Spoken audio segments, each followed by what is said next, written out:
हुई फुहार, रंगों की हुई बौछार, सब और है मस्ती छाई रे।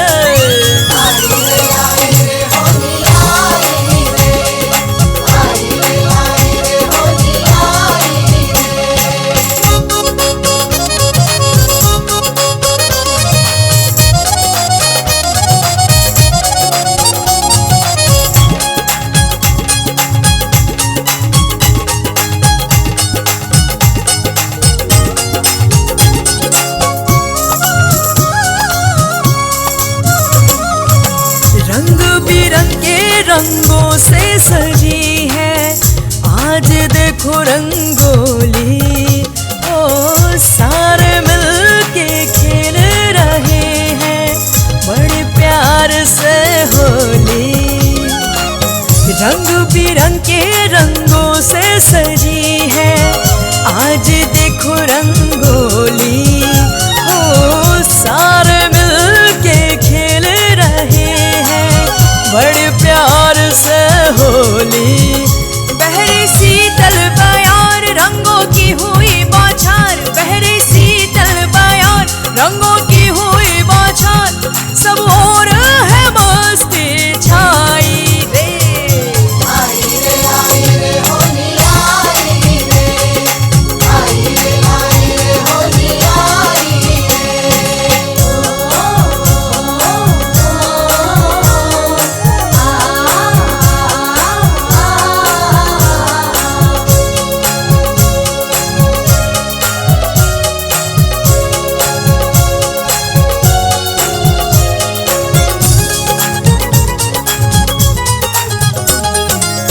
बड़ा ही पावन ये फागुन का दिन है, दिल में उमंग भर लाया, हो बच्चे बूढ़े और जवां सबके ही दिल में होली का उल्लास छाया।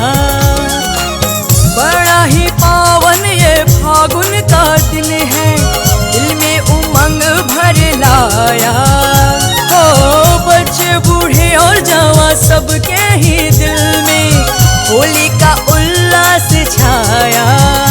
मन में उमंगे हजार, रंगों की हुई बौछार, मन में उमंगे हजार, रंगों की हुई बौछार, सब और है मस्त छाई रे।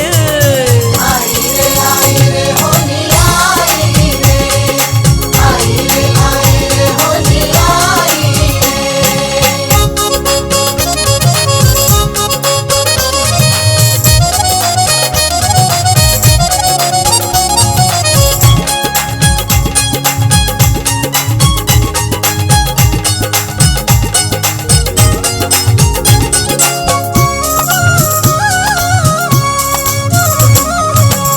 आज फिजा में जैसे घोल दिया है किसी ने ढेर सारा भंग, डाल रहे हैं एक दूजे पे हर कोई नीले पीले रंग।